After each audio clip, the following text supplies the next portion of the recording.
మాకు ఇక్కడ జనాలు డబ్బులు ఎక్స్పెక్ట్ చేయరా సార్ అంటే we will win not financial అని కాదు, జనాలకి కావాల్సినటువంటి వ్యక్తులు గురించి ఈరోజు హ్యాపీగా ఉన్నారు. మా లోకలైట్కి ఇచ్చినారని చెప్పి చాలా మంది వెళ్ళి అడుగుతుంటే మా కళ్ళ ముందు పెరిగిన పిల్లానికి ఇచ్చిర్రు, మా పిల్లగానికి ఇచ్చిర్రు, మా పిల్లని గెలిపించుకోకపోతే మా పొరపాటు అవుతుంది, అప్పుడే వదులుకున్నాం మేము 2014 అని చాలా మంది బస్తీలలో ఉండే చాలా పాత మనుషులందరూ కూడా అనుకుంటున్నారు. చాలా మంది వచ్చి కలిసి వెళ్తున్నారు. ఇప్పటికి దాదాపు 4-5 వేల మంది లోకలైట్స్ వచ్చి కలిసి వెళ్ళినారు ఇప్పటివరకు. అట్లా we have got great relationship with public. మాది 40, మా ఫాదర్ 78 నుండి పబ్లిక్ లైఫ్లో ఉన్నాడు, నేను గత 17 సంవత్సరాలుగా పబ్లిక్ లైఫ్లో ఉన్నా. ఇక్కడ అనేక మంది పెళ్ళిళ్ళు కానీ మంచి చెడు విషయాలలో మేము అండగా ఉన్నాం. సో వాళ్ళకి అది తెలుసు, వాళ్ళకి ఒక నమ్మకం ఉంది మా కుటుంబం మీద. నాట్ బియాండ్ దట్, అంతకు మించి మేము ఏ అధికారం మాకు లేదు, మాతోనైన పని మేము చేసిన, అధికారంలో ఉండి తప్పుడు పనులు చేసిన వాళ్ళు చాలా మంది ఉన్నారు. ఎంఐఎం మీకు మద్దతు ఇస్తున్నదా పూర్తి స్థాయిలో? మాట్లాడారా మీరు అసదుద్దీన్ ఓవైసీతో? నేను ఇంకా అసదుద్దీన్ ఓవైసీ గారిని కలవలేదు. పాత బాసే కదా, he's my old boss. Old boss new boss అని కాదు, గురువా? అసదుద్దీన్ ఓవైసీ గారు నా గురువు. ఓకే. నాకు చిన్న వయసులో అంటే నా యాక్టివిటీస్ చూసి నా మీద నమ్మకంతో, పబ్లిక్లో నా మీద ఉన్న అభిప్రాయంతో నాకు చిన్న ఏజ్లో 29 ఏజ్కి నాకు ఎమ్మెల్యేగా అవకాశం ఇచ్చినాడు.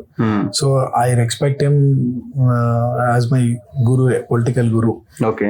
అండ్ రేవంత్ అన్నని నన్ను గాడ్ ఫాదర్గా అనుకుంటాను నేను. ఆయన అసదుద్దీన్ ఓవైసీ గారు పొలిటికల్ గురు, రేవంత్ అన్న is my political God father. So పూర్తి స్థాయిలో మీకు మద్దతు ఇవ్వబోతున్నారా వాళ్ళ క్యాండిడేట్ని పెట్టకుండా?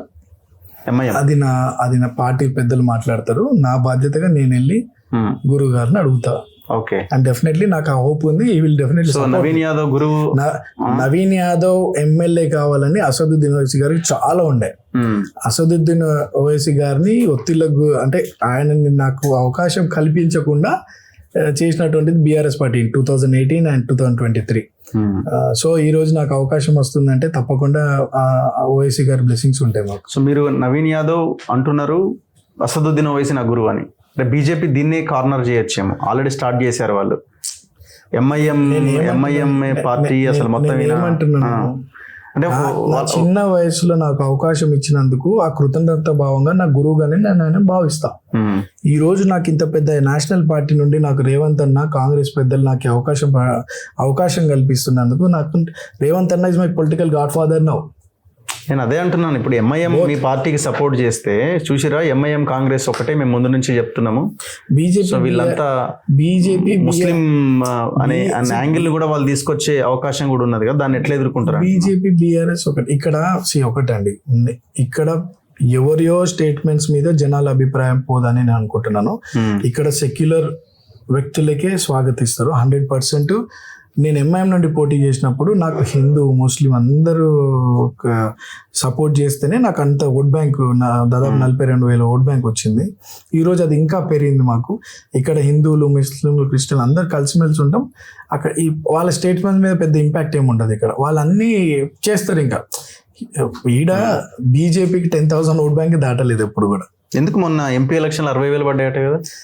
MP election is different.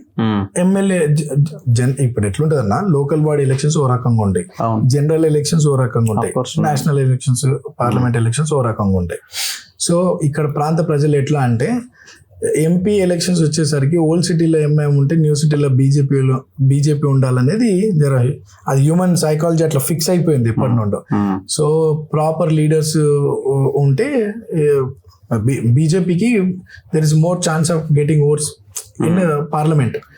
కానీ మొన్న జరిగినటువంటి పార్లమెంట్ ఎలక్షన్స్ లో కాంగ్రెస్ పార్టీకి 25,000 లీడ్ ఇచ్చింది. బీజేపీ కన్నా కూడా కాంగ్రెస్ పార్టీకే జూబ్లీహిల్స్ కాన్స్టిట్యూన్సీ లో లీడ్ వచ్చింది. పార్లమెంట్ లో అసెంబ్లీ సెగ్మెంట్ లో అసెంబ్లీలో మాకు 65,000 ఓట్లు వస్తే పార్లమెంట్ లో 90,000 ఓట్లు వచ్చినాయి. 25,000 ఓట్లు మాకు అడిషనల్ గా వచ్చినాయి పార్లమెంట్ కి. బీజేపీ అన్నప్పుడు ఇంకా అది నేషనల్ పార్టీ, అక్కడ ఆ టైంలో ఎంపీ ఎలక్షన్స్ అప్పుడు అక్కడ చూస్ చేస్తారు. ఇప్పుడు ఫైట్ ఏమి పెద్దగా బీజేపీ ఇచ్చే అవకాశం లేదంటారు? నాకు తెలిసి బీజేపీ 10,000 to 15,000 ఏమైనా రావచ్చు అంతే. So fight between BRS versus Congress. Fight between BRS and Congress కూడా ఏమి ఉండదు. Fight between fight with in Congress ఉంటుంది. కాంగ్రెస్ ఓట్ బ్యాంక్ మెజార్టీ దాని మీదనే ఉంటుంది. కాంగ్రెస్ కేటీఆర్ చూస్తున్నాడు ఈ మొత్తం ఈ ఎలక్షన్ మొత్తాన్ని. కేటీఆర్ చూడని, ఇంకెవరన్నా వచ్చి చూడని, ప్రాంత ప్రజలు డిసైడెడ్ మాకు లోకల్ ఎయిడ్ కావాలని. రేపు కేటీఆర్ ఈ రోజు వస్తున్నాడు ఈ కాన్స్టిట్యున్సీలకి. ఎలక్షన్స్ ఉన్నప్పుడు వస్తారు ఈ కాన్స్టిట్యున్సీలకి. దాని తర్వాత ఈ రోజు అధికారం కాంగ్రెస్ పార్టీ ఉంది. కాంగ్రెస్ పార్టీ అనేక డెవలప్మెంట్ యాక్టివిటీస్ చేస్తుంది. ముఖ్యమంత్రి రేవంత్ అన్న ఆదేశాలతో ఎన్నో పనులు జరుగుతూ ఉన్నాయి ఇక్కడ. సో ఇవాళ కాంగ్రెస్ ని చూసి ఓటేయబోతున్నారా, నవీన్ యాదవ్ ఫ్యామిలీని చూసి ఓటేయబోతున్నారా? అన్ని కలయికతోనే జరుగుతుంది. నవీన్ యాదవ్ ఇప్పుడు యూత్ అని నవీన్ యాదవ్ యంగ్స్టర్ అని ఇవ్వచ్చు. నవీన్ యాదవ్ చదువుకున్నాడు, కాస్త గొప్ప చదివినాడు కాబట్టి కొంతమంది ఎడ్యుకేటెడ్ అని కొంతమంది వేస్తారు. కాంగ్రెస్ పార్టీ ప్రభుత్వంలో ఉందని కొంతమంది వేస్తారు. ముఖ్యమంత్రి గారి పాలన చూసి కొంతమంది వేస్తారు. సో వేరియస్ ఈక్వేషన్స్ తోనే ఓటింగ్ అనేది జరుగుతూ ఉంటుంది. అన్ని కలిస్తేనే పాజిటివ్ అయిపోతుంది. అండ్ అన్నిటితోనే not just Naveen Yadav or not just Congress party, everything అన్ని కలిస్తేనే ఓట్ బ్యాంక్ జనాల నుండి votes high number of votes పెరిగే అవకాశం ఉంది, పర్సంటేజ్ పెరిగే అవకాశం ఉంది.